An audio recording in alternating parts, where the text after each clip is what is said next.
I unzipped my sleeping bag and sat up with a jolt. Something had woken me. Not a sound exactly, more like the absence of one. The night was too quiet around my tent, like nothing was moving at all. Then I heard it. The slow, careful sound of my tent zipper going up. I grabbed my flashlight and pushed the switch, pointing the light at the tent flap. The zipper kept moving upward with no hand there to pull it. "Who's there?" My voice came out steadier than I felt. The zipper reached the top.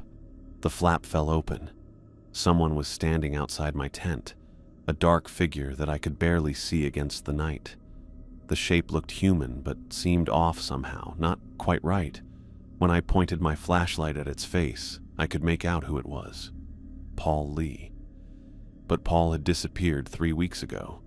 His replacement assignment, me, was already halfway through month 2 at Tower 5. Roger. The voice was Paul's, but hollow, as if spoken from the bottom of a well. "Join us in Tower 5. I scrambled backward, sleeping bag tangling around my legs. "You're not Paul." The figure tilted its head at an impossible angle. "We are cold, Roger. So cold." "Daniel!" I shouted toward Tower 5 looming above us. "Daniel!" The thing wearing Paul's face didn't move, but somehow the distance between us got smaller, its outline blurred at the edges, like ink bleeding into water. I kicked free of my sleeping bag and grabbed for the emergency flare in my pack. When I looked back, the figure was going back into the trees, not walking, but flowing, its movements liquid and wrong. It didn't push branches aside. It seemed to pass through them. "Daniel!" I called again, my voice cracking. A light flicked on above. Daniel appeared at the tower railing, flashlight in hand. "Roger, what's going on?" I kept my eyes fixed on the tree line where the thing had vanished. "Thought I saw a bear," I lied. Telling him I'd seen our missing predecessor would sound crazy. "Just checking the perimeter now." "Need help?" "No. Go back to sleep, sorry for the noise." Daniel hesitated, then nodded. "Radio if you need me." After he went back inside, I zipped my tent closed and wedged my pack against the flap. Sleep was impossible now. I pulled out my digital recorder and pressed record. May 17th, 2:43 a.m. Possible encounter. I paused, unsure how to describe what I'd seen without sounding unhinged. Figure observed outside tent. Resembled Paul Lee. Spoke with his voice. Movement patterns inconsistent with human physiology. I stopped the recording, then had a thought. Earlier that evening, I'd left the recorder running while I made dinner, capturing ambient forest sounds for my personal log. I rewound the file and pressed play, turning the volume up. At first, just the normal sounds of me moving around camp, then barely audible beneath the hiss of my camp stove. Whispers. Multiple voices overlapping, speaking my name. "Roger. Roger Johnson." I yanked the earbuds out. The voices hadn't been there when I was cooking. I would have heard them. I spent the rest of the night with my back against a tree, flashlight in one hand, knife in the other. The forest remained silent, but I couldn't stop feeling like I was being watched from just beyond the circle of light. As dawn broke, gray light coming through the trees, I'd made my decision. Whatever was happening here, I couldn't face it alone. And I couldn't leave Daniel behind to deal with it either. I packed my gear quickly, my mind racing through possibilities. Paul's disappearance had been written off as a hiking accident, common enough in these mountains. But what if it wasn't? What if whatever took him was still here, waiting? The radio had been spotty for days, but when I tried it that morning, the signal came through crystal clear. "Tower 5 to headquarters, come in." The response was immediate. "Go ahead, Tower 5. Requesting immediate pickup and replacement. Equipment malfunction." The lie came easily. They wouldn't send help for ghost stories, but broken equipment was another matter. "Copy that. Earliest availability is tomorrow morning. Can you confirm nature of malfunction?" "Power system failure. Backup generator also compromised." Another lie, but one that would get results. "Understood."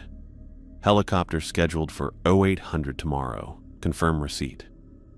Confirmed. Tower 5 out. I looked up at Tower 5 where Daniel would be starting his morning routine. I'd convince him to leave with me. Together, we would find out what happened to Paul.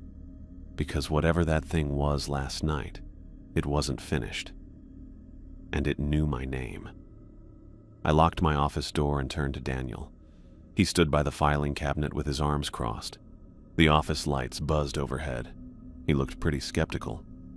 "You think I'm crazy," I said. "I think you're sleep-deprived and stressed." Daniel uncrossed his arms. "We both are. 2 months in that tower would make anyone jumpy." I pulled out my laptop and set it on the desk between us. I saw Paul Lee outside my tent, the same Paul who disappeared 3 weeks before I arrived. People don't just disappear and then show up as, what, ghosts? I don't know what it was. I rubbed my eyes. But it wasn't just Paul. There's something out there, something that's been watching us, following us. Daniel's expression softened slightly. Following us? Remember when you went to check the East Ridge Trail? How you said you felt like someone was behind you the whole time? He fidgeted uncomfortably. That's just being alone in the woods. And the cold spots around the tower, the whispers you said were just wind? Roger, I held up my hand. Just listen. I pulled out my digital recorder and pressed play. First came the sounds of my camp, the hiss of my stove, the clink of my mess kit. Then the whispers started, barely audible at first, growing clearer with each repetition of my name. Daniel leaned closer. Then Paul's hollow voice came through. "Join us in Tower 5. I stopped the recording. Daniel's face had lost all its color. "What the hell is that?" His voice was barely above a whisper. "There's more." I opened my laptop and logged into the Forest Service database. I used my supervisor credentials to access sealed records this morning. "You did what?" "Tower 5 has been rebuilt 3 times since 1932. I turned the screen toward him. Each reconstruction followed unexplained disappearances. Daniel pulled a chair closer, eyes looking over the documents. "How many?"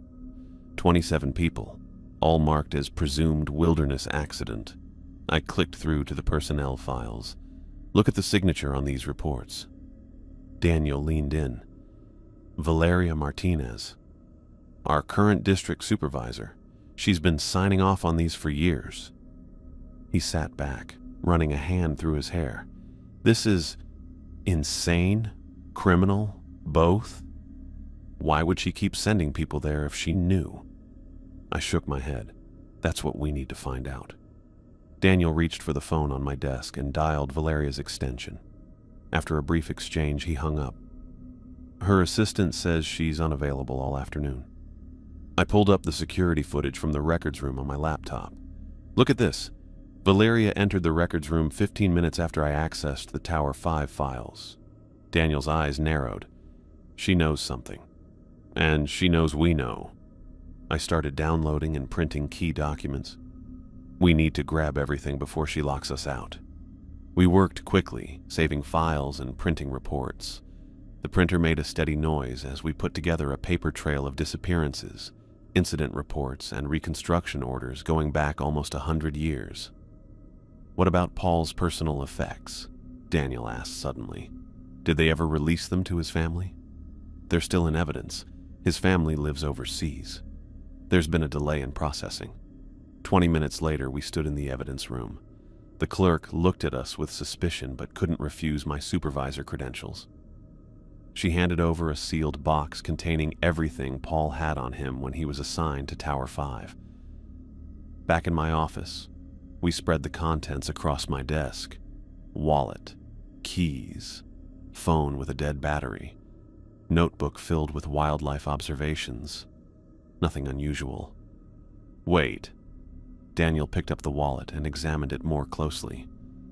"There's something stuck in the lining." He worked his fingers into a small tear and pulled out a USB drive no bigger than a thumbnail. "Smart," I muttered. He hid it where no one would look. I plugged the drive into my laptop. It contained a single video file dated 3 days before Paul's disappearance. We huddled around the screen as I pressed play. Paul's face appeared, lit by his headlamp in the darkness of Tower 5. He looked exhausted, his eyes darting nervously to something off camera. "Day 47 at Tower 5, he whispered. "It's getting closer. I can hear it moving around the tower at night." He paused, listening.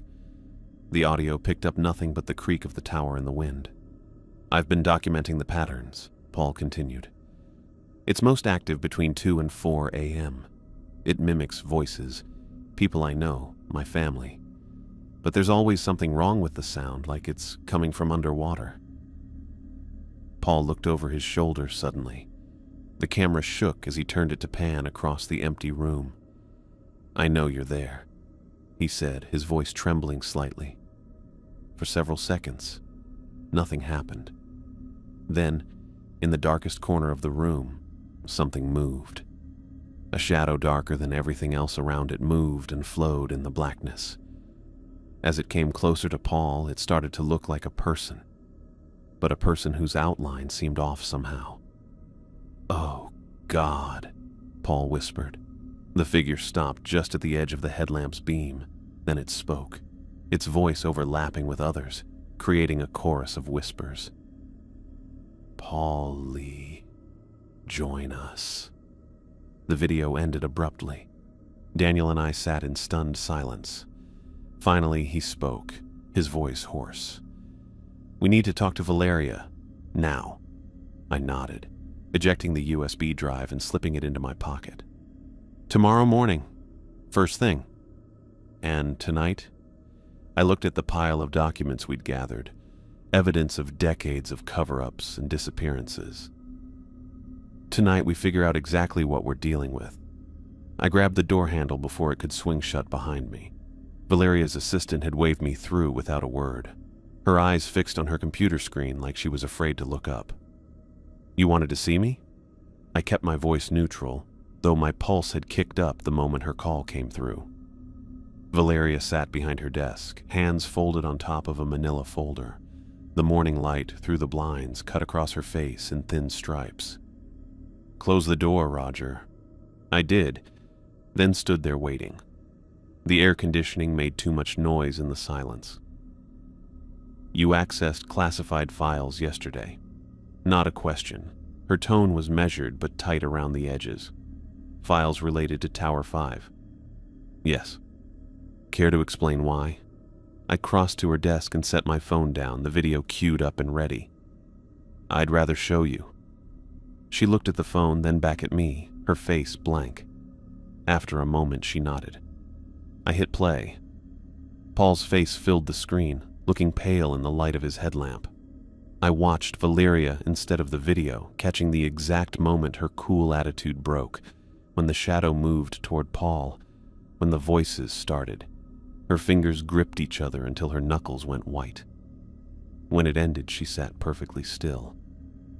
"How much do you know?" she asked finally.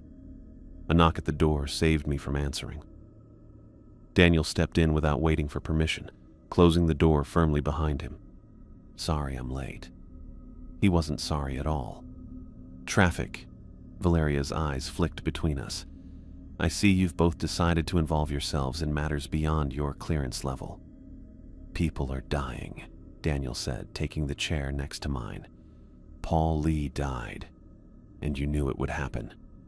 "That's not—" "We found the records," I cut in. 27 people since 1932, all at Tower 5, all signed off by you or your predecessors. Valeria stood and walked to her window, adjusting the blinds to block the direct sunlight. "What exactly do you think is happening at Tower 5, Roger?" "Something's there, something that takes people, and the Forest Service knows about it." She turned back to face us. "And you believe this based on—" "What? A video that could be doctored? Old reports of people who went missing in one of the most remote wilderness areas in the state?" "We heard it," Daniel said. "We saw it." "Did you?" Her tone sharpened. Or did you see shadows in the woods and hear wind through the trees? This job isolates people, makes them imagine things. I leaned forward. Stop. Just stop. We know, Valeria. We know about the rebuilds after each disappearance. We know about the pattern. What we don't know is why you keep sending people there. For 30 minutes, she deflected, questioned our mental state, suggested stress-induced hallucinations, reminded us of our professional obligations. But with each denial, her voice grew less certain. Finally, Daniel slammed his hand on her desk. Enough! Either tell us the truth or we take everything we have to the regional director. Valeria's confidence finally gave way. She walked to her office door, locked it, then returned to her chair. Tower 5 stands on Black Ridge, she said, her voice lower now. In 1932, during the Great Cascade Burn, 11 firefighters were trapped on that ridge. They built a makeshift fire tower there to coordinate evacuation efforts. I nodded. That part's in the public record. What isn't public is what happened next. She opened her desk drawer and pulled out a yellowed logbook. Radio transcripts from the team, the last 3 days of communication. She pushed it across the desk. I opened it carefully, and the binding made a cracking sound. The entries started normally: coordinates, fire movement, wind direction. Then on day 4, so 400, something moving in smoke. Not fire crew, too tall. So 430, knocking sounds from north side of tower, no one there when checked. Oh 600, voices calling from tree line, names of dead men, cannot be real. The handwriting got messier with each entry. The final one, dated 200 the next day, was barely readable. It's inside now. It wears their faces. God help us. I handed the logbook to Daniel, whose face got darker as he read it. The official report says they died in the fire, Valeria continued, but no bodies were ever recovered. When the Forest Service rebuilt Tower 5 in 1934, they found the original structure intact. The fire had burned right up to its base, then stopped. And the indigenous warnings? I asked, remembering the file mention. Valeria nodded.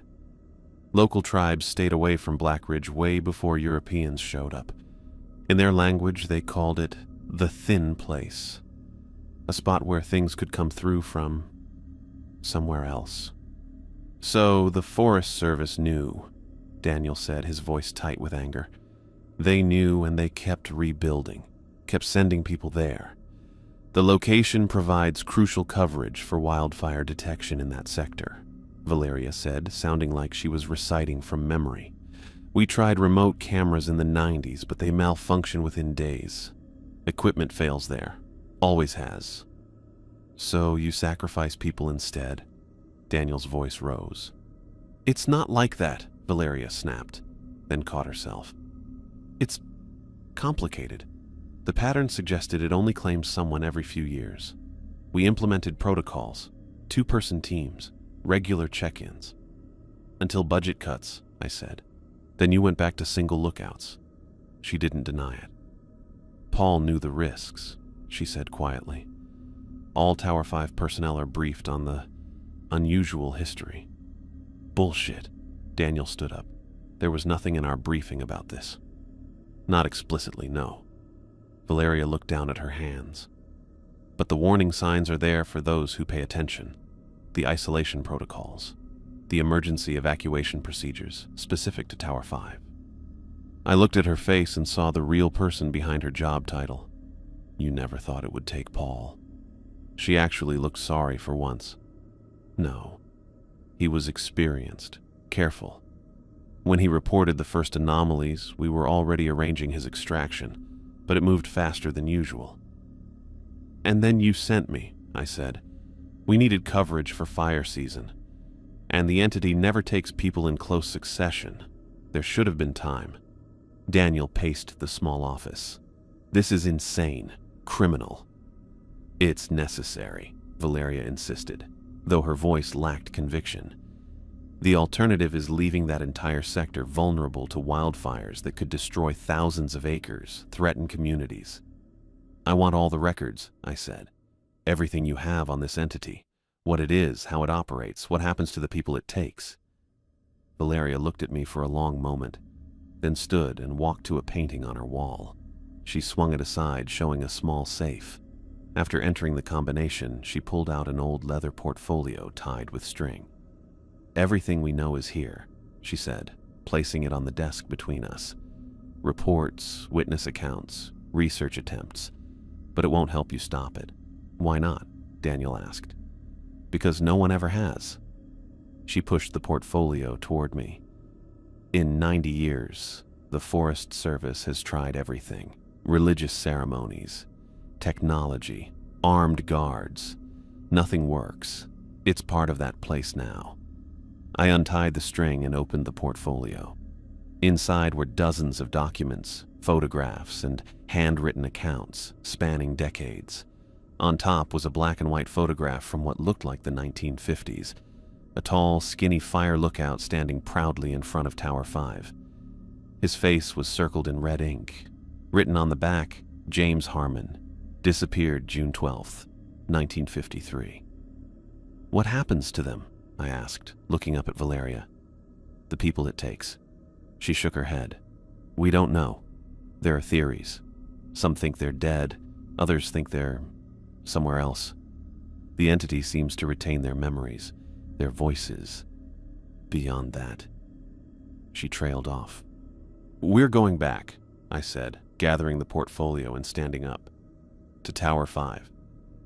"That's not advisable," Valeria said quickly.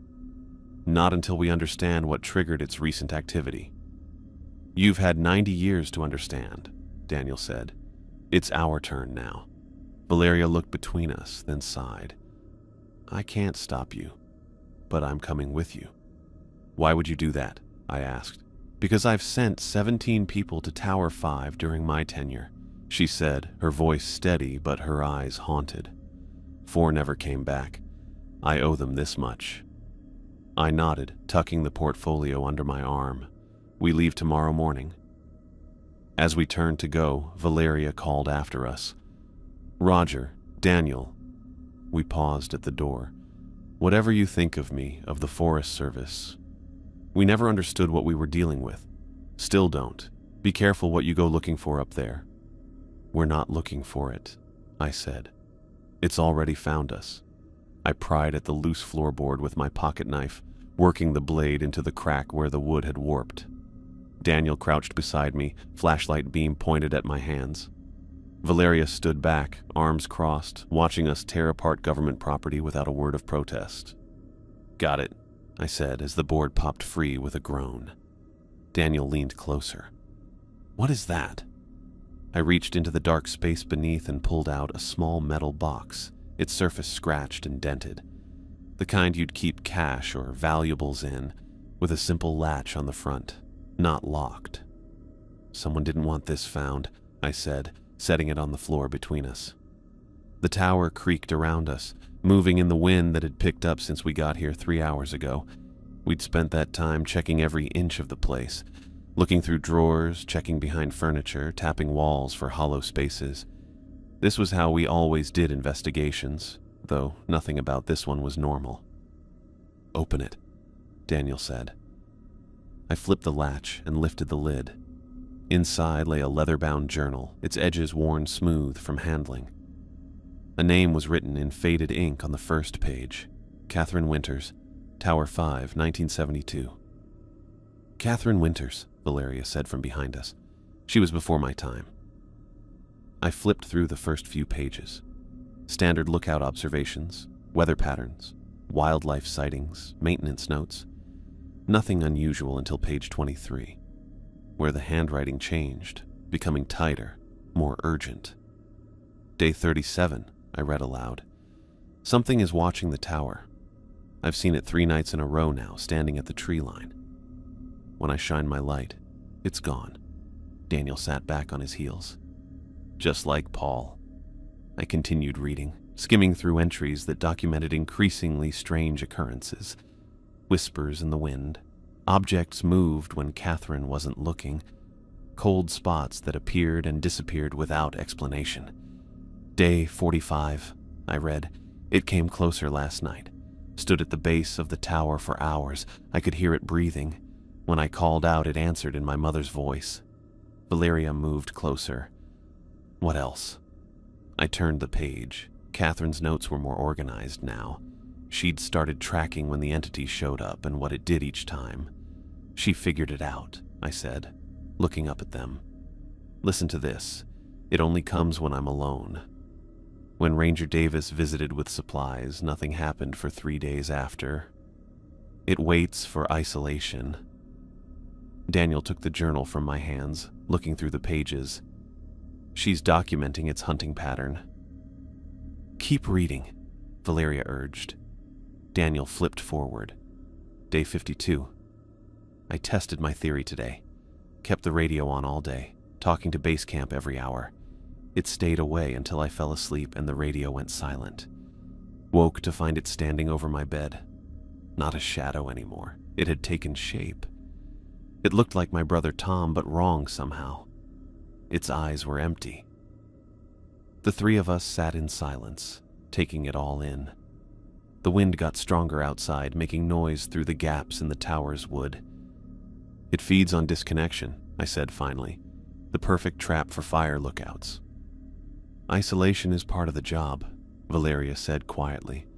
Always has been. Daniel kept reading, his voice getting more strained with each entry. Catherine had written down how scared she was getting, and all the ways she tried to keep the entity away. She stopped sleeping, kept lights on all the time, and stayed on the radio as much as she could. The last entries looked different. The handwriting got messier and messier, with words sometimes stopping in the middle of sentences.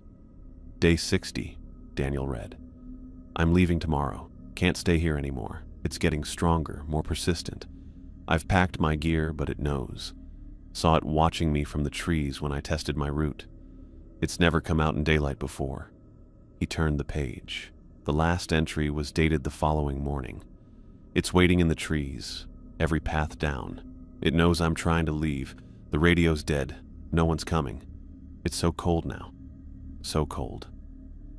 The final words trailed off in a jagged line across the page. Daniel closed the journal carefully. She never made it out. No, Valeria confirmed. Her official status is presumed wilderness accident, like all the others. I stood up, needing to move, to think. The tower suddenly felt too small, too exposed.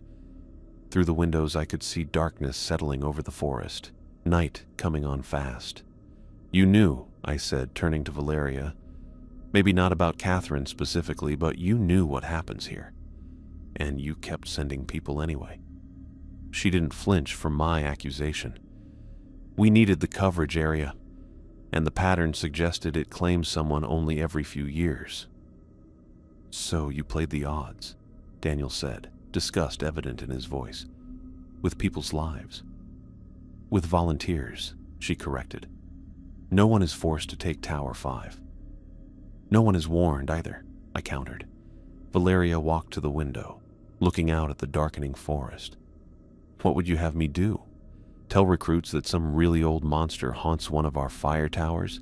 That it might take them if they're alone too long? Who would believe that? Paul did, I said. He figured it out, just like Catherine. That's why he hid the USB drive. Daniel joined Valeria at the window. We need to get this journal back to headquarters. Add it to the evidence. We're not leaving tonight, I said, checking my watch. It's too dark already. We'd be hiking blind. Valeria turned from the window. The thing doesn't attack groups. Catherine's notes back up what we've seen over the years. As long as we stick together, we should be okay till morning. Should be, Daniel repeated flatly. I pulled 3 sleeping bags from our packs and laid them out in the center of the room, away from the windows. We sleep in shifts, one person awake at all times. I'll take first watch, Daniel offered. We ate a cold dinner. None of us wanted to go outside to the cooking area and settled in for the night. Valeria took the sleeping bag nearest the door, while I put mine where I could see all the windows. Daniel sat in the lookout chair, flashlight and radio beside him.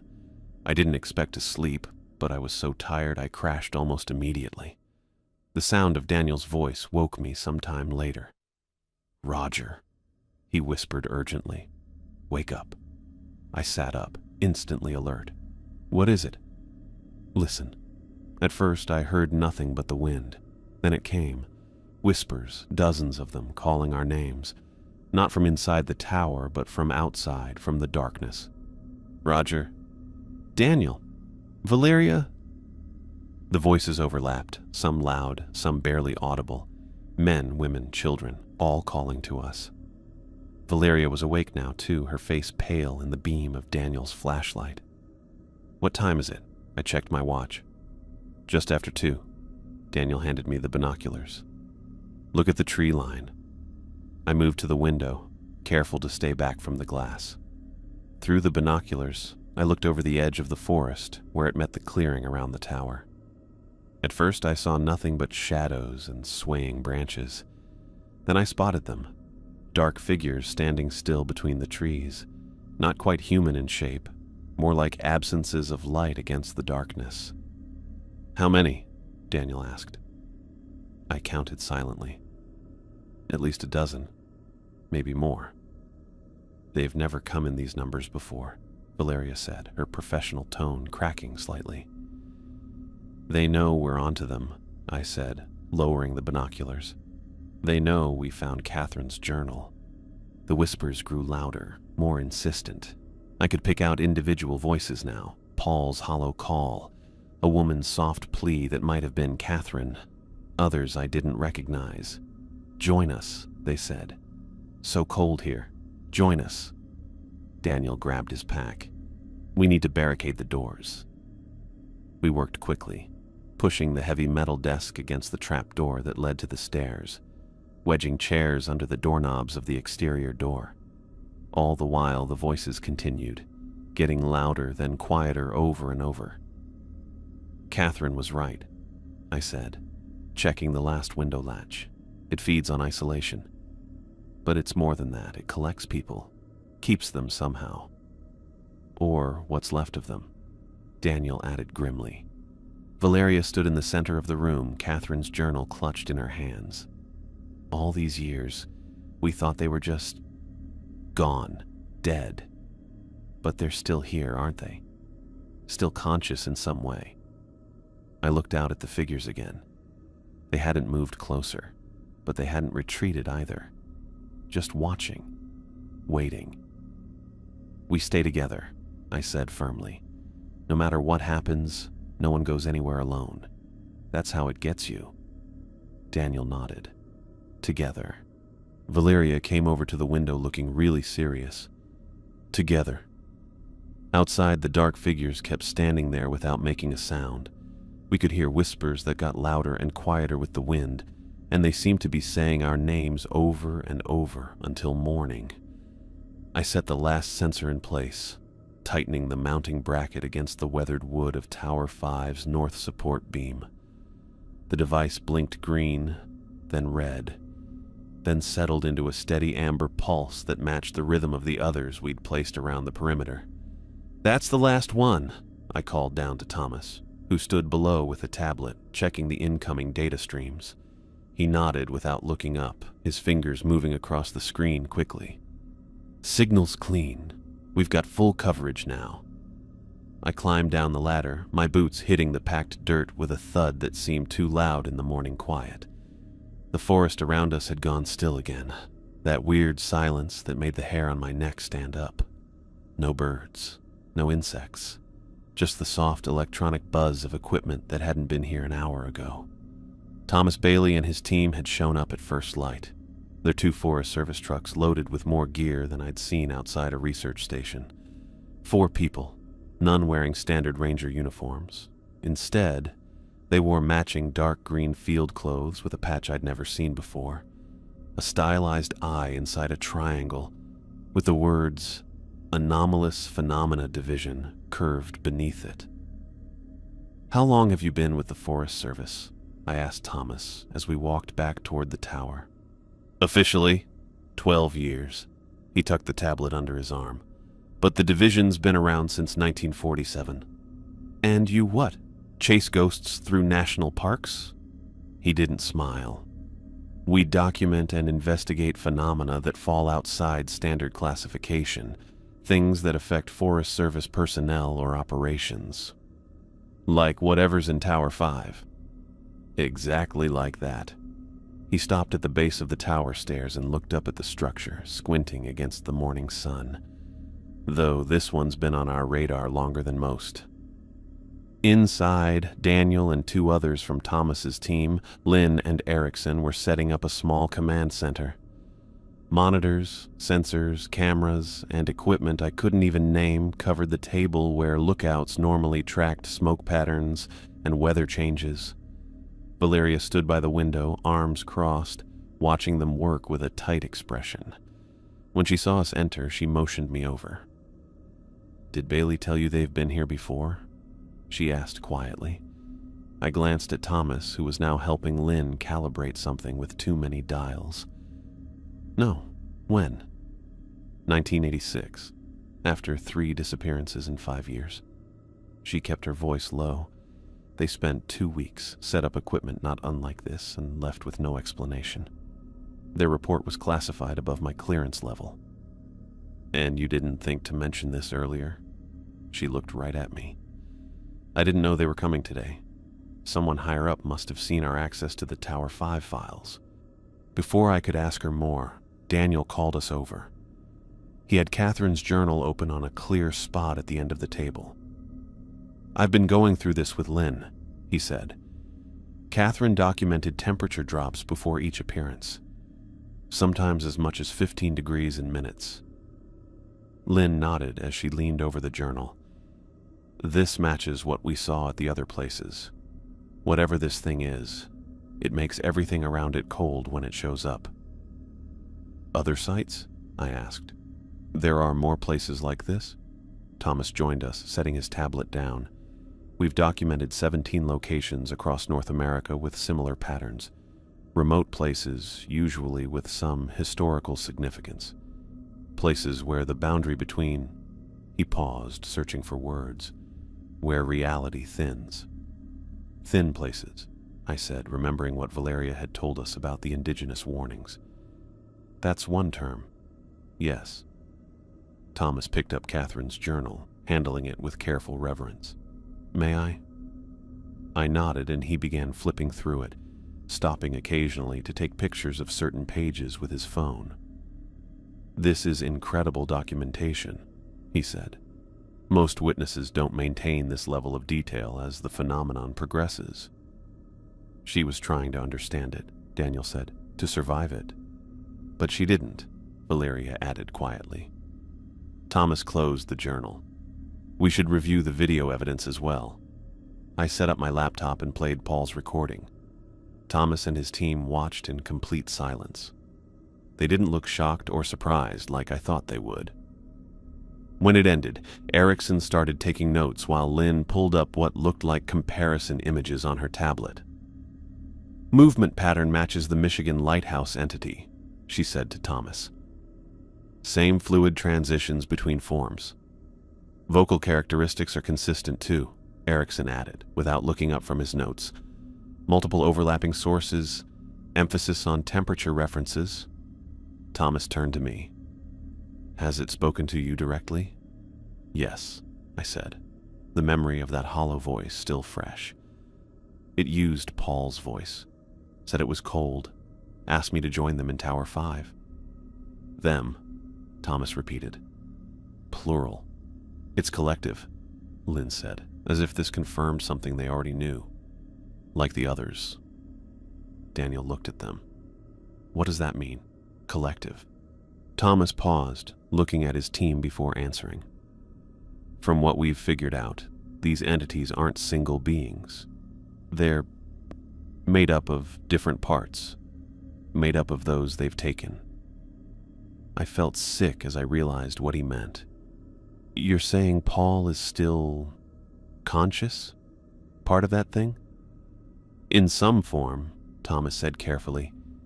"We don't fully understand the mechanism, but yes, the consciousness appears to be preserved at least partially." Valeria sank into a chair. All of them? For how long? We don't know, Thomas admitted, but the oldest entity we've documented has been active since at least the 1700s, based on historical records. The thought of Paul, of all 27 people taken from Tower 5, trapped for decades, centuries even, made my stomach turn. I walked to the window, needing space, air. "We need to get back to work," Thomas said behind me. "We have a lot to set up before nightfall." For the next few hours, we helped Thomas's team get ready. They set up monitoring stations at key spots around and inside the tower. Cameras with thermal and night vision. Audio recorders made to pick up sounds humans can't hear. Sensors that tracked everything from air pressure to electromagnetic changes. While helping Erickson run cable along the tower's upper level, Daniel found something we'd missed in our earlier search. "Roger," he called down. "You need to see this." I climbed up to find him kneeling beside a small hatch in the ceiling that led to a cramped attic space. He'd pushed aside insulation to reveal a metal box similar to the one that had held Catherine's journal, but larger. "It was wedged between the rafters," he said, pulling it out. "We brought it down to the main level. Unlike Catherine's box, this one was locked." Thomas pulled out a set of small tools from his pack and had it open in seconds. Inside, carefully arranged, lay personal items. A man's wristwatch with a cracked face, stopped at 3:17. A woman's silver ring with a small blue stone. A leather wallet, worn and stained. A pocket knife with initials carved into the handle. A pair of wire-rimmed glasses with one lens missing. "Belongings of the missing," Valeria said softly. "But why are they here?" I reached for the watch, but Thomas caught my wrist. "Careful," he warned. "Physical contact with these objects can trigger psychometric responses." "Meaning what?" Daniel asked. "Visions, memories, not yours." Thomas pulled a pair of latex gloves from his pocket and handed them to me. "These should buffer the effect, but be prepared anyway." I pulled on the gloves and picked up the watch. For a moment, nothing happened. Then a cold feeling ran from my fingers up my arm, and the tower around me got blurry. I was standing in the same spot, but it was night. Rain hit the windows hard. A man I didn't know walked back and forth, checking his watch over and over. Outside, something moved in the darkness. Something really dark pressed against the glass. The man backed away, his breath showing in the suddenly cold air. The watch face cracked as he fell. Then I was back, the watch feeling heavy in my gloved hand. Daniel was grabbing my shoulder, looking really worried. "You okay? You zoned out for a second there." I set the watch down carefully. "I saw him, the owner, the night it took him." Thomas nodded like he already knew. "Memory transfer. The stuff picks up feelings from really bad moments." "You knew about this?" Valeria asked sharply. "We found similar collections at 3 other sites," Thomas said. "We believe the entity leaves them as anchors, connection points to those it's taken." "Or trophies," Daniel muttered. Lynn approached with a scanner, running it over the items. Strong electromagnetic signatures on all of them. "They're still active." "Active?" I asked. "Connected to the entity," Thomas explained. "It maintains links to these objects, possibly uses them to help manifest in our reality." Valeria stepped forward. "There was another collection found in 1986. Your division took them." Thomas looked surprised. "I wasn't aware of that. Those items aren't in our current archives."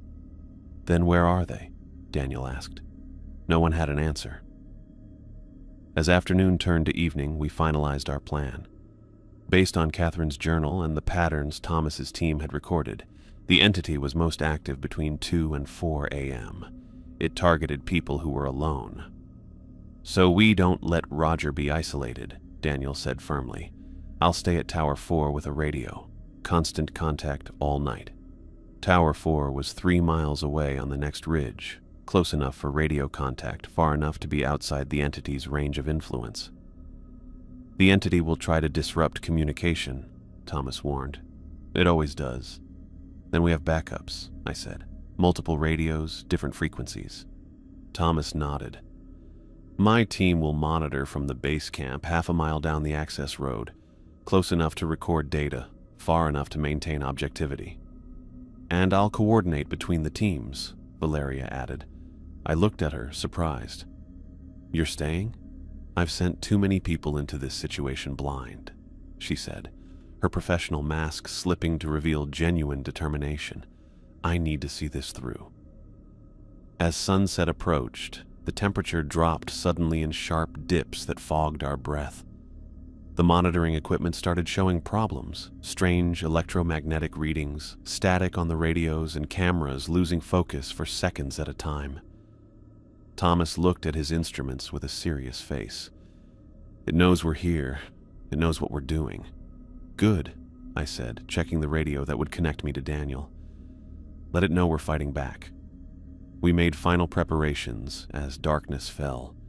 Daniel left for Tower 4 with 2 radios and emergency flares. Thomas's team packed up their mobile equipment and headed to the base camp, leaving the automated systems running in Tower 5. Before they left, Thomas handed me a small device that looked like a modified flashlight. This emits a focused electromagnetic pulse. It won't stop the entity, but it might disrupt it temporarily if it gets too close. Thanks, I said, tucking it into my belt. Remember, he added, maintain connection. That's your best defense. As long as you're communicating with others, you're not truly isolated. I nodded, trying to project more confidence than I felt. Soon, it was just Valeria and me in the tower, surrounded by blinking equipment. She would leave for the base camp in an hour, after we'd established solid communication protocols with Daniel. You don't have to do this, she said as we checked the radio connections. We could abort, try again with more preparation. It would just mean someone else facing this later, I said. Besides, I've got unfinished business with whatever's out there. The radio crackled and Daniel's voice came through clear and steady. Tower 4 to Tower 5. Radio check, over. I picked up the handset. Tower 5 receiving. Signal's good. All quiet here so far, Daniel reported. How's it looking there? I glanced out the windows at the darkening forest. No movement yet, but the temperature inside the tower had dropped another 5 degrees in the last 20 minutes. Getting colder, I said. But we're ready. Valeria checked her watch. I should head to base camp before it gets any darker. I walked her to the door. Be careful out there. She paused, hand on the doorknob. Roger, She stopped, then started again. I'm sorry. For all of this. For Paul. I know, I said. Now go help us figure out how to end it. After she left, I locked the door and checked all the windows. The monitoring equipment made a low noise and blinked around me as it recorded. I sat in the lookout chair with Catherine's journal open next to me and the radio close by. Tower 5 to Tower 4, I said into the handset. Still with me, Daniel? His voice came back immediately. Right here, Roger. Not going anywhere. Outside, the woods were dead quiet. Inside, I got ready for what was going to be a really long night. The thing was definitely coming back. I was totally sure of it. But now we'd be ready. This time we had backup. I keyed the radio, my breath fogging in the suddenly frigid air. Tower 5 to Tower 4. Radio check. Daniel's voice came back immediately. Tower 4 receiving. Everything okay? Temperature's dropping fast, down 8 degrees in the last 5 minutes. I checked the monitors Thomas had set up. All the readings were going crazy. Electromagnetic fields spiking, air pressure dropping, audio sensors picking up sounds just below what we could hear. The hair on my arm stood up, but it wasn't just because of the cold. Keep talking to me, Daniel said. What are the readings showing? I described the numbers scrolling across the screens, focusing on the details, the concrete facts. Anything to keep my mind anchored as the tower got colder around me. The digital clock on the main console read 2:13 a.m. Tower 5 to base camp, I said into the second radio. You getting all this? Thomas's voice crackled through, less clear than Daniel's. Confirmed. We're recording significant anomalies across all channels. Stay connected, Roger. I went to the window, keeping the radio in hand. The forest beyond the clearing was still and dark, but not empty. I could tell something was there now. That feeling of being watched that had followed me since my first night here. I think it's coming, I said to Daniel. Something's different tonight. It knows we're waiting for it. The clock ticked over to 2:17 a.m., and all the lights in the tower flickered at once. The radios hissed with sudden static, and through the noise I heard whispers, dozens of them all talking over each other. Roger, you still there? Daniel's voice fought through the interference. Still here. The radios are... I stopped mid-sentence. Outside, at the edge of the trees, dark figures had started showing up. Not just one or two like before, but dozens. They were really dark against the night. They moved with that same fluid, weird way I'd seen in Paul's video. They're coming out of the forest, I said, keeping my voice steady with effort. I count at least 20, maybe more. What do they look like? Thomas asked through the crackling radio. Not quite human. More like... I searched for words. Like human-shaped holes in the world. The figures started moving toward the tower, spreading out around it. They moved weird, almost gliding over the ground without leaving any footprints. It got way colder, dropping another 10 degrees.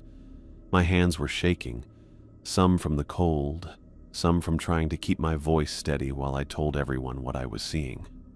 The equipment's going crazy, I told Daniel and Thomas. All the readings are off the charts. Behind me, something changed in the air. A density, a pressure that hadn't been there before. I turned slowly, already knowing what I'd find. It was in the middle of the room, even though all doors and windows were still locked. Not a shadow this time, but something solid. Moving, changing, never staying one shape for more than a few seconds. I saw Paul's face, then it disappeared, replaced by others I didn't know. A woman with empty eyes could have been Catherine, an older man with a beard, a young girl. Faces from different times, different lives, all blending together and changing. It's inside, I said into the radio, backing toward the window. It got through the locked door somehow. What's it doing? Daniel asked, his voice tight with tension. Just standing there, changing faces. The entity tilted what passed for its head, looking at me with eyes that kept changing color and shape. When it spoke, the sound came from everywhere at once, a chorus of voices, men and women, young and old, all talking together. We are so cold, Roger, it said. Join us. I kept the radio pressed to my mouth. It's talking to me, using multiple voices at once. Keep talking to us, Thomas urged through the static. Don't engage with it directly. The entity stepped closer, its body looking wavy and blurry. You don't belong here, the voices said. This is our place, our tower. I'm not leaving, I told Daniel and Thomas, though I knew the entity could hear me too. I'm staying connected. The thing that wore Paul's face sometimes moved closer still. The air around it twisted and rippled weirdly. They always leave you, Roger, it said, Paul's voice rising above the others momentarily. Everyone leaves in the end. I felt sick to my stomach. It knew things, personal things it shouldn't have been able to know. It's trying to get in my head, I reported, forcing myself to keep talking, saying things about me. That's how it works, Thomas's voice fought through increasing static. It finds the isolation already inside you and amplifies it. The entity's body bulged and stretched, growing taller until it almost touched the ceiling. Daniel will leave too, it said, and now it was using my mother's voice, the same tone she'd used when she told me my father wasn't coming back. Everyone does. You'll be alone again. I gripped the radio tighter. Daniel, you still there? His response came immediately. Right here, Roger. Not going anywhere. The entity hissed, its body getting smaller at Daniel's voice. Interesting. I think it doesn't like when we communicate, I said. It reacted when you spoke. Outside, the dark figures had reached the base of the tower. They circled it slowly, their movements becoming more agitated, less fluid. Through the windows, I could see them looking up. Dozens of not-quite faces turned toward me. They're surrounding the tower, I reported, moving faster now. The thing inside moved again, this time looking almost exactly like Paul, but wrong in small ways, like Paul but slightly off. "We need you," it said, using only Paul's voice now. "It's so cold where we are, so empty." "Where are you?" I asked before I could stop myself. "Roger, don't engage," Thomas warned through the static. But the entity answered anyway, stretching one arm toward me. The limbs stretched impossibly, reaching across the room even though its feet stayed put. "Between," the voices said together. "Not here, not there, between." I backed away until I hit the wall. "It says they're between, not here or there." "Fascinating," Thomas murmured. "A liminal space, perhaps, or..." The radio cut out completely, leaving only harsh static. At the same moment, the entity rushed toward me, spreading across the floor and up the walls. The temperature dropped so fast my ears popped. Frost formed on the windows in delicate patterns. I fumbled with the second radio, trying different channels. Nothing but static. The entity was blocking all communication. "Nice try," I said aloud, reaching for the satellite phone Thomas had left as backup. It was our emergency option, operating on different technology than the radios. The entity pulled back a little as I turned on the phone. It took forever to connect. But then Thomas's voice came through, far away but easy to hear. "Roger, we lost radio contact." "It's blocking the radios," I said quickly. "But the satellite phone works." "Put it on speaker," Thomas instructed. "Keep the connection open." I did as he said, placing the phone on the table. Daniel's voice joined in. "Roger, you okay?" "Still here," I confirmed. "The entity doesn't seem to like this connection either." The darkness pulled back and took on a more human shape. It looked at me with Paul's eyes, but they had something really old and hungry inside them. "We've been alone so long," it said. The voices now discordant, some whispering, some nearly shouting. "Decades, centuries." "How many are you?" I asked, ignoring Thomas's earlier warning. I needed to understand. The entity's body shook. "Many. Everyone who came before us. Everyone who was forgotten." "We haven't forgotten," I said firmly. "We know your names. Paul Lee, Catherine Winters." At each name, the thing twitched a little. Outside, the people walking in circles stopped moving. "Interesting reaction," Thomas noted through the speaker. "Try more names if you know them." I reached for Catherine's journal, flipping to the Forest Service records Valeria had shown us. Robert Gaines, 1954. Maria Suarez, 1967. John Whitaker, 1932. With each name, the entity seemed to break apart. The voices split up, no longer speaking together. "Stop," it commanded, but now I could hear individual voices breaking through, scared, confused, angry. "They respond to recognition," I told Thomas and Daniel. "Like it weakens whatever hold the entity has on them." For hours, this weird standoff kept going. The entity would come near, trying different moves, sometimes threatening, sometimes begging, sometimes just quiet and staring. I kept talking to Daniel and Thomas, telling them everything I saw, staying connected with them, even though the entity tried to mess with our communication. Outside, the dark figures circled the tower all night, moving more wildly as morning got closer. The entity inside seemed to get weaker as the night went on, looking less solid, the voices not matching up as much. "The sun's coming up," Daniel reported from Tower 4, "first light on the horizon." As if hearing him, the thing moved back toward the center of the room. The temperature began to rise slowly, frost melting from the windows. It's pulling back, I said, watching as the form grew more transparent. I think it can't maintain itself in daylight. Or it can't maintain itself against continued connection, Thomas suggested. You've been in constant communication all night. That goes against its fundamental nature. The entity got smaller, shrinking in on itself until it was barely larger than a normal human. For a moment, it wore Paul's face one last time, but the expression was different, less menacing, more confused, almost pleading. "Cold," it whispered, and this time it sounded like just Paul, not the chorus. "Help us." Then it was gone. Outside, the dark figures backed away to the trees as the sun started to come up. I dropped into the chair, really tired. "It's gone. They're all gone."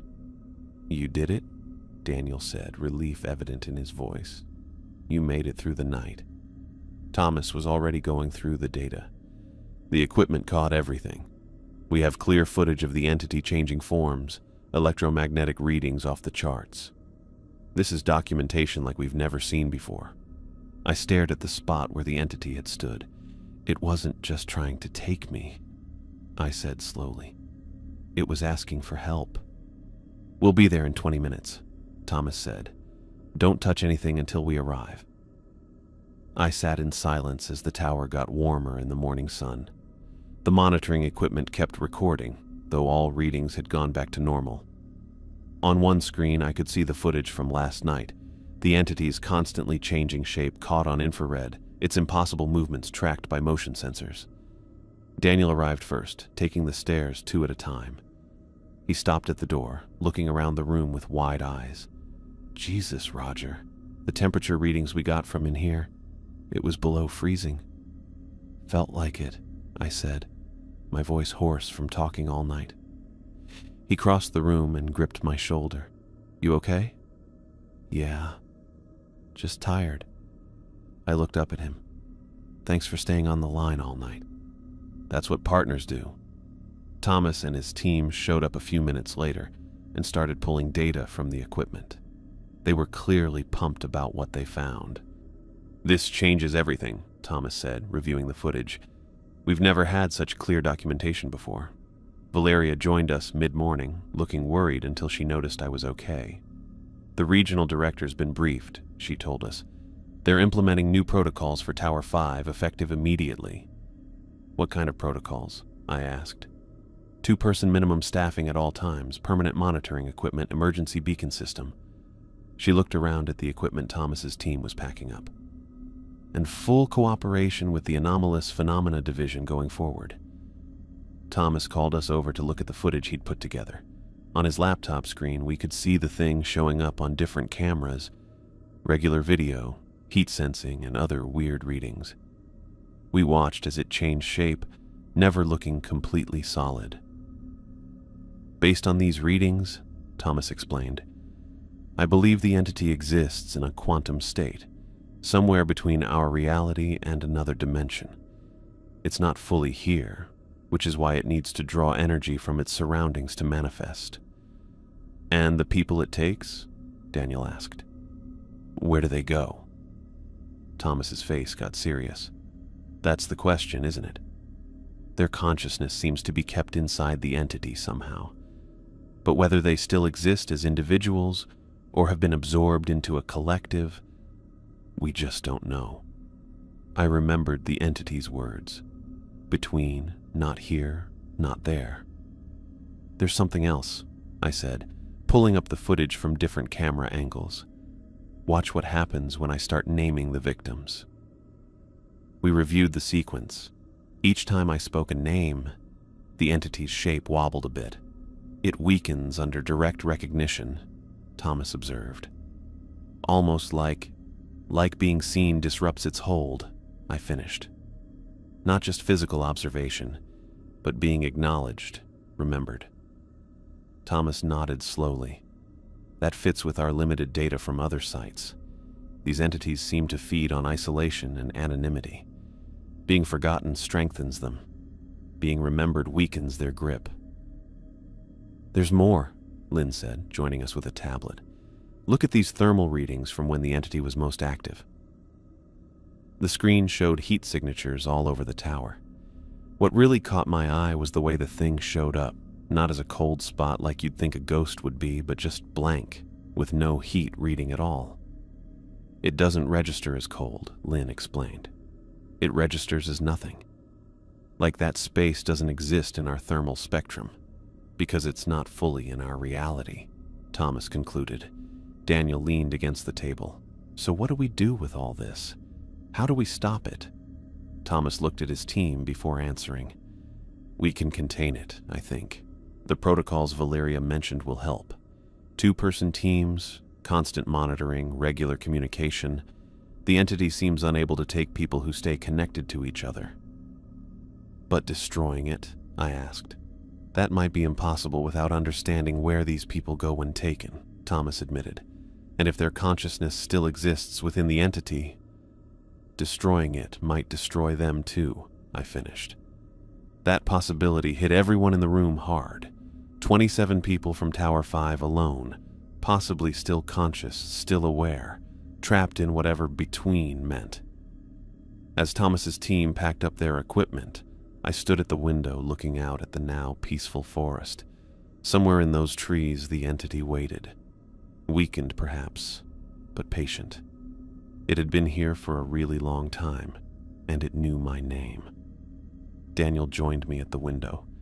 What are you thinking? I saw a bird land on a branch at the edge of the clearing.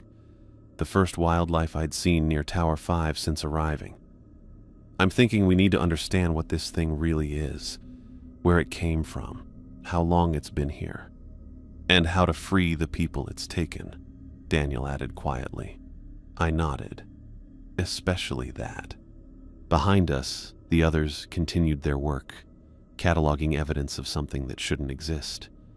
But it did exist, and now we had proof. The entity had revealed itself, shown us more than it ever had before. But as I looked out at the tree line where those dark figures had stood, I couldn't shake the feeling that last night wasn't just about it hunting me. It was also about it testing us, learning our methods, our strengths, our weaknesses. And somewhere inside this thing that stole people's faces and voices, Paul Lee and 26 others were trapped. Still alive somehow, but impossible to reach. Remembered, but not rescued. Not yet. I pushed through the glass doors of Portland headquarters, my badge still feeling new against my chest. 1 week since Tower 5, and the nightmares hadn't stopped. Neither had the work. Valeria stood at the front of the conference room, pointing to a digital map of Black Ridge, while a dozen rangers took notes. The room fell silent as Daniel and I entered. Johnson, Ortiz, right on time. She nodded toward 2 empty chairs. I was just explaining the new buddy system protocols. I sat down next to a ranger I didn't know. The woman looked at me curiously. Word had gotten around about what went down at Tower 5, though the official story left out all the stuff about entities or missing people trapped between worlds. As I was saying, Valeria continued, Tower 5 will maintain minimum 2-person staffing at all times. No exceptions. Radio check-ins every 2 hours during daylight. Hourly after dark. A ranger in the back raised his hand. Ma'am, is this really necessary for a fire lookout? Seems like overkill. Valeria's expression didn't change. The decision comes directly from regional command.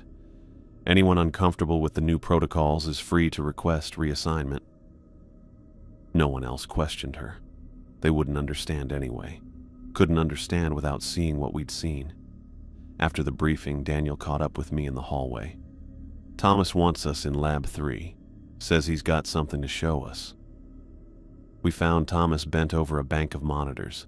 The lab didn't look like any Forest Service facility I'd seen before. More like a university research center. Thomas looked up as we entered. Good. You're here. Take a look at this. He pulled up footage from Tower 5. The entity appearing in the center of the room, its body constantly changing between faces. The image looked clearer than I remembered. Watch what happens here. Thomas said, advancing to the point where I began naming victims. On screen, the creature shook a little each time I spoke a name. I could barely see it happening, but it was definitely there, the image getting all wobbly. It weakens under direct recognition, Thomas explained. Being seen, truly seen, disrupts its hold somehow. Daniel leaned closer to the screen. So, what exactly are we looking at? A ghost?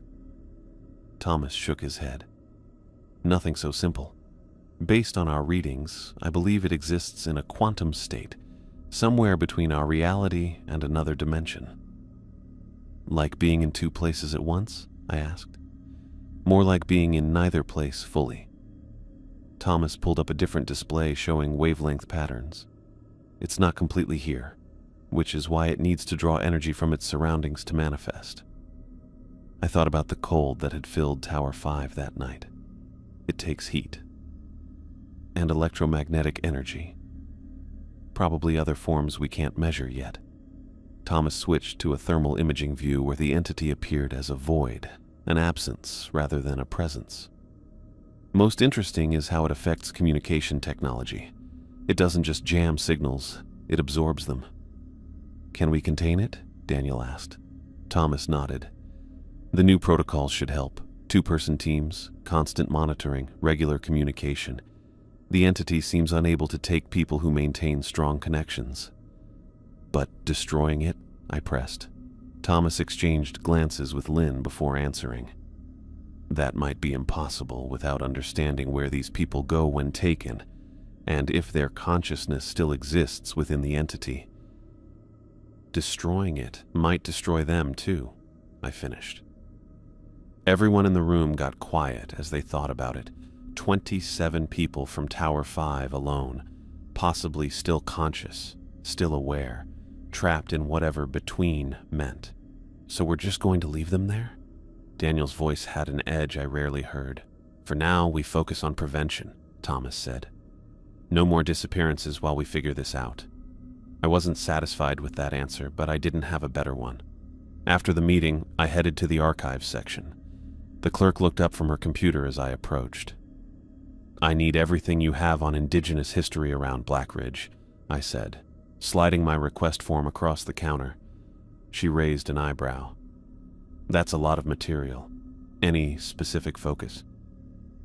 Local tribes' relationship with the mountain. Legends, taboos, anything about the place being special or dangerous.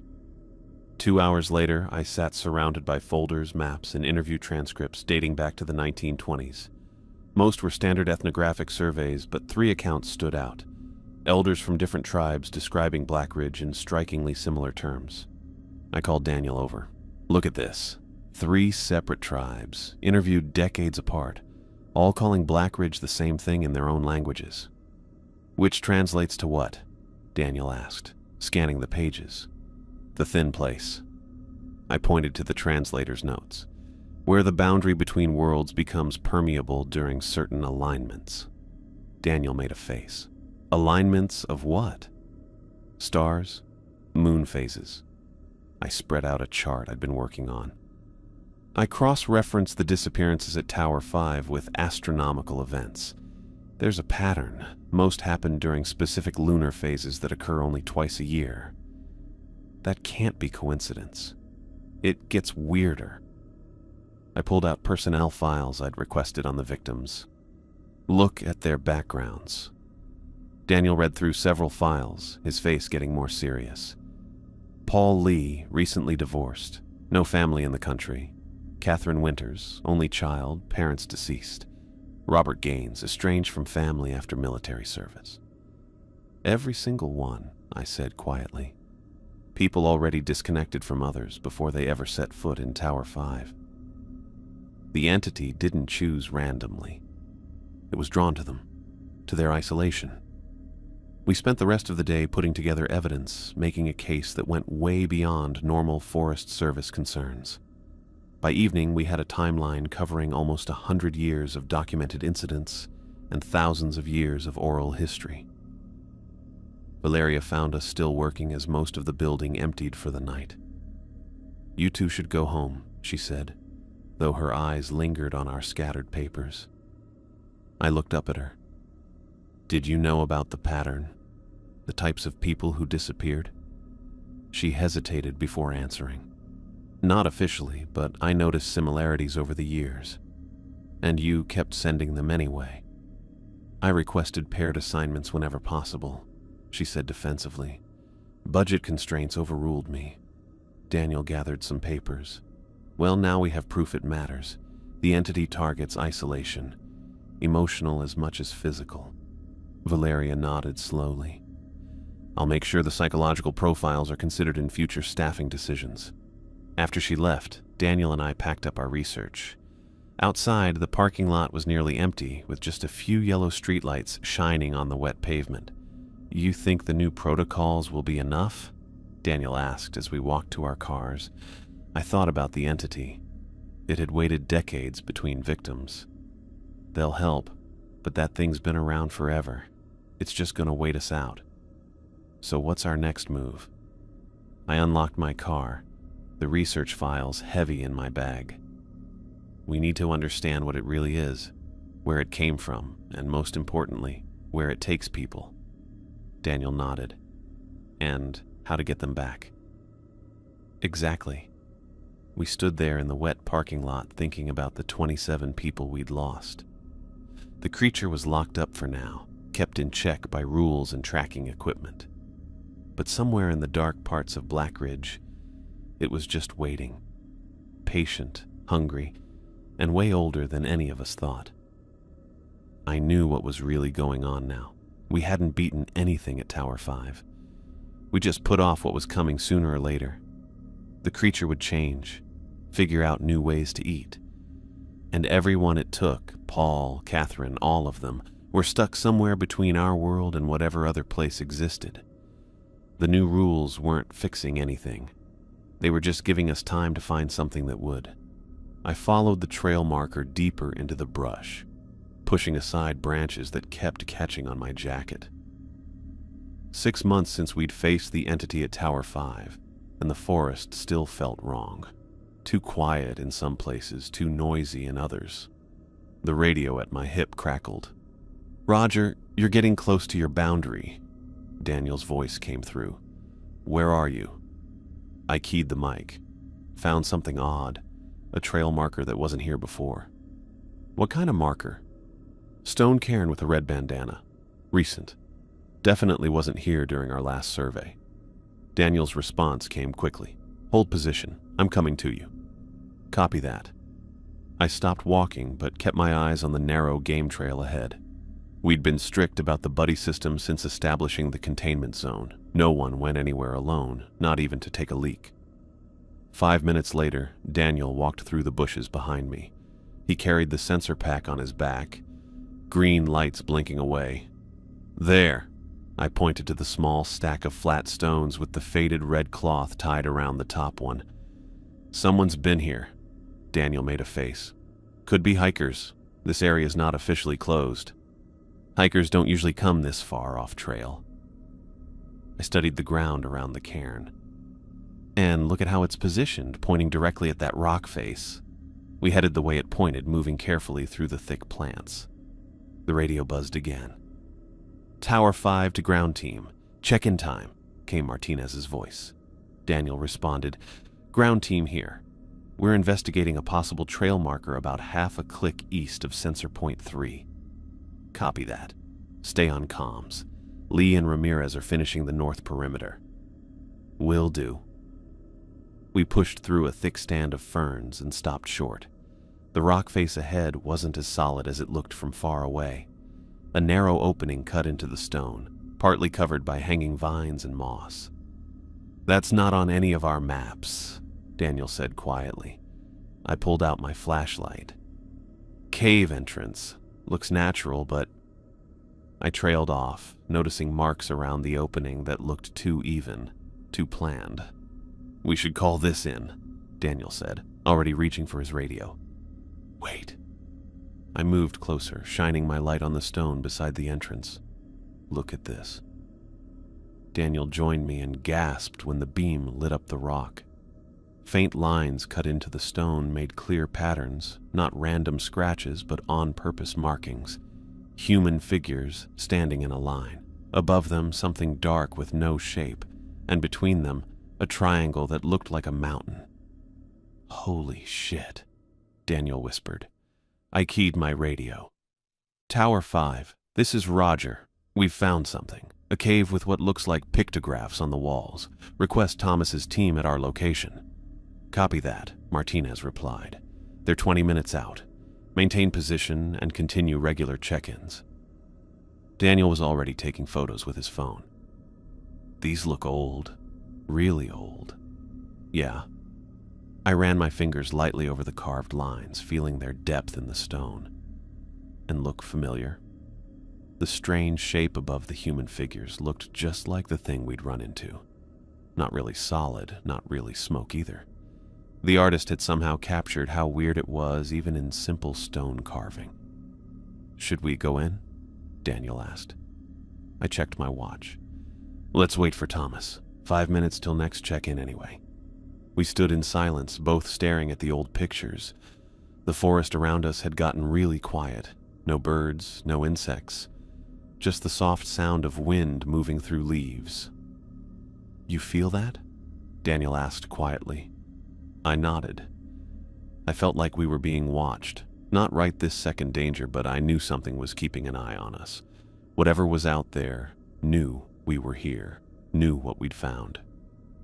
Thomas arrived with Lynn and Martinez 20 minutes later, carrying equipment I didn't recognize. His eyes got big when he saw the pictographs. "Extraordinary," he murmured, immediately setting up lights and scanning equipment. These appear to be consistent with local indigenous art from the pre-contact period.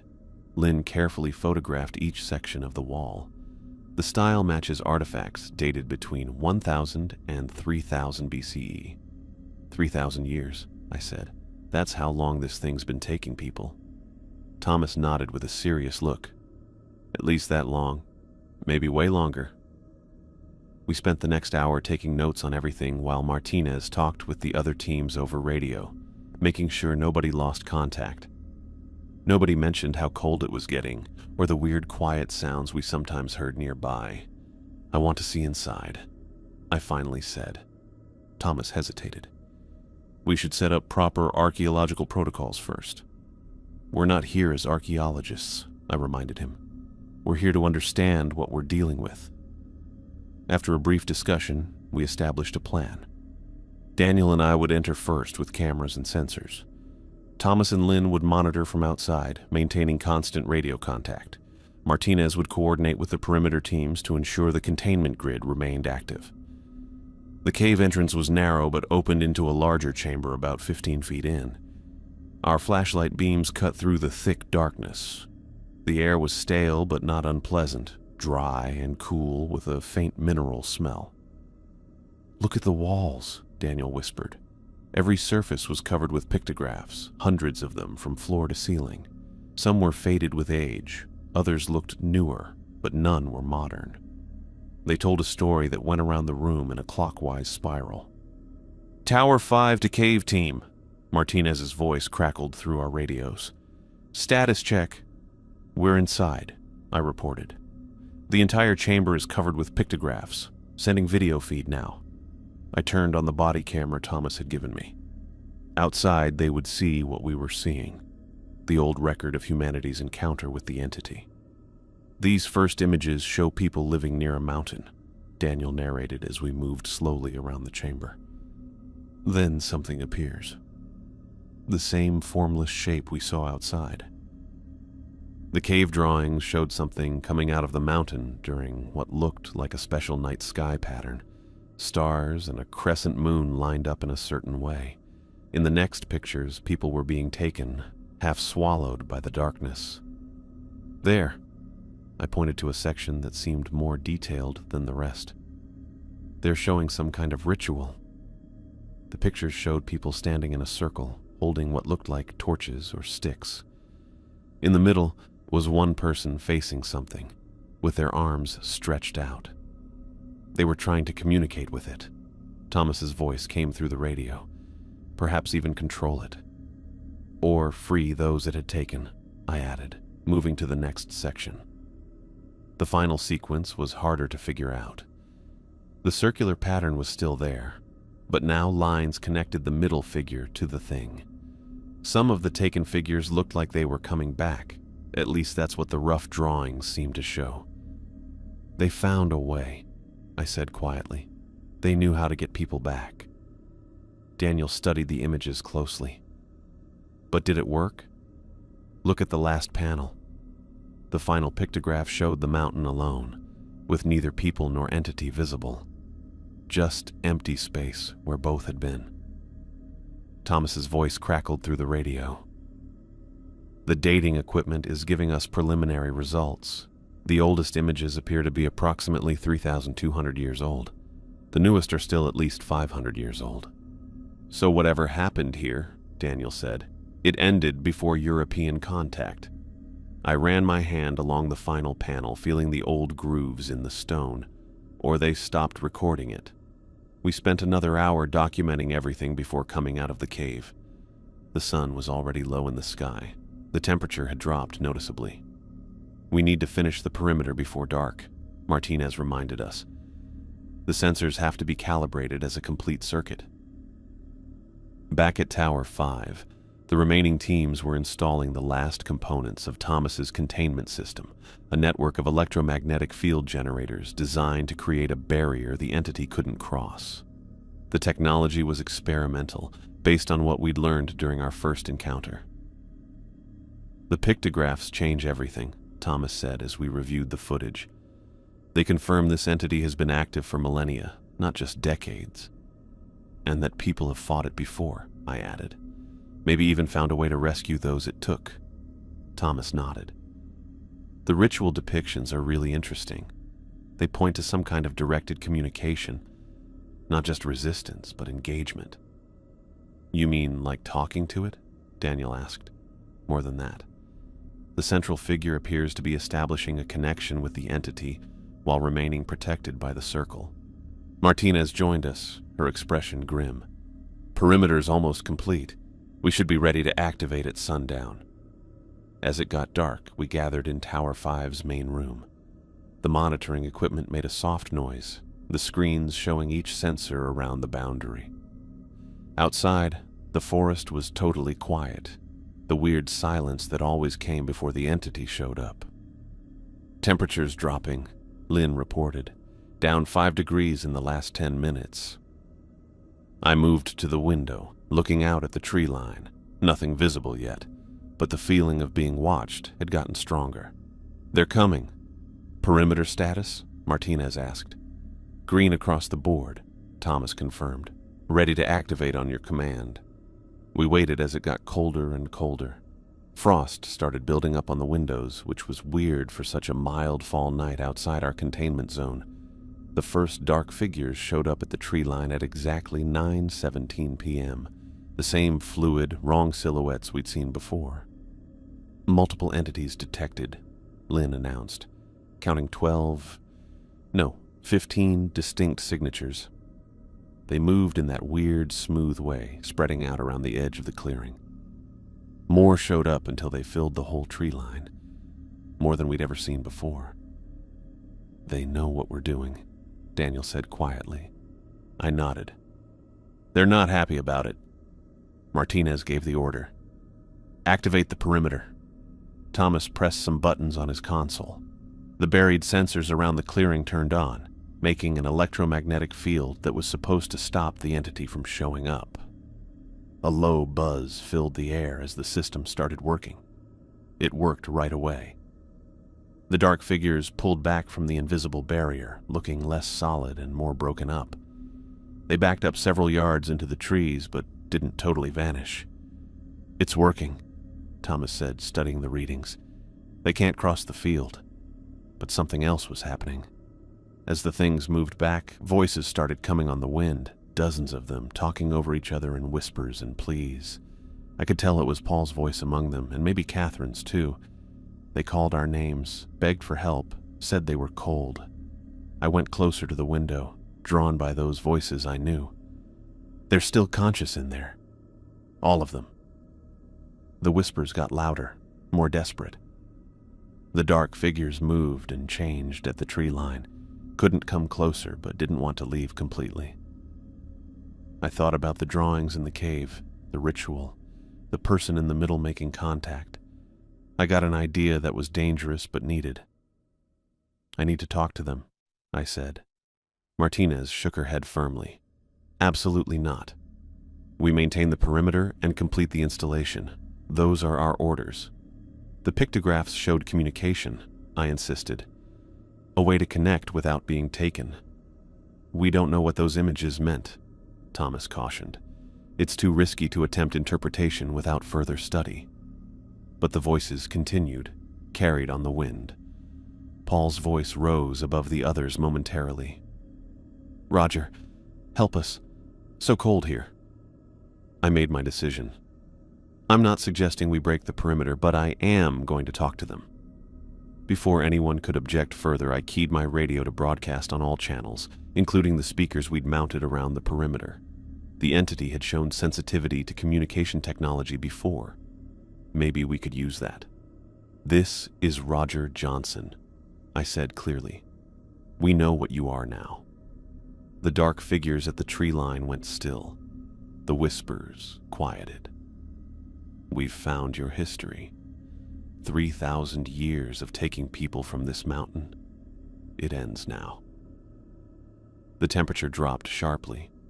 Frost spread across the windows in delicate patterns. "We're coming for our people," I continued. "Paul Lee, Catherine Winters, all of them. We know they're still conscious. We know you keep them somewhere between worlds." The dark figures started moving again, bunching up and spreading out in jumpy patterns. The whispers came back, but they were different now, angry and clashing. "You can't have any more victims," I said. "This place is contained, but we're not finished. We're going to find a way to free them." A single voice was louder than the others. Not Paul this time, but something that sounded old and deep. It sounded like it had been around forever. "They are ours," it said, the words barely recognizable as English. "They have always been ours." "No," I replied firmly. "They're people. They have names, lives, connections, and we remember them." The entity reacted right away and violently. The dark figures rushed toward the perimeter and crashed into the electromagnetic barrier. The monitoring equipment lit up with loud alerts as the readings went crazy on all channels. "Hold steady," Thomas called out, adjusting controls to reinforce the field. "The barrier's holding." For almost an hour, whatever was out there kept trying to get in, testing every part of our setup while voices shouted all kinds of begging and threats. Eventually, the attack stopped. The dark shapes backed away into the trees, but they didn't completely go away. By morning, we had the area locked down. The system worked just like it was supposed to, making a protected area around Tower 5. Thomas's team would keep it running with regular checks, making sure that thing stayed trapped. As we packed our stuff, Daniel came over to the window. "You really think we can get them back? After all this time?" I looked at the trees where I could still see movement sometimes, barely visible from here. "The people who made those pictographs found a way. We just need to understand how they did it. And if we can't, then we keep them contained and make sure no one else gets taken." I shouldered my pack. But I'm not giving up on Paul, or any of them. The containment mission was officially a success. We had established a permanent barrier around Tower 5, preventing the entity from claiming new victims. The Forest Service would maintain 2-person teams at all times, with strict protocols to prevent isolation. But as we drove away from Black Ridge, I knew our work was far from finished. In quiet moments, I could still hear the voices calling from the tree line. Paul and countless others trapped in that impossible space between worlds. We had contained the entity, but the real work, finding a way to free those it had taken, was just beginning.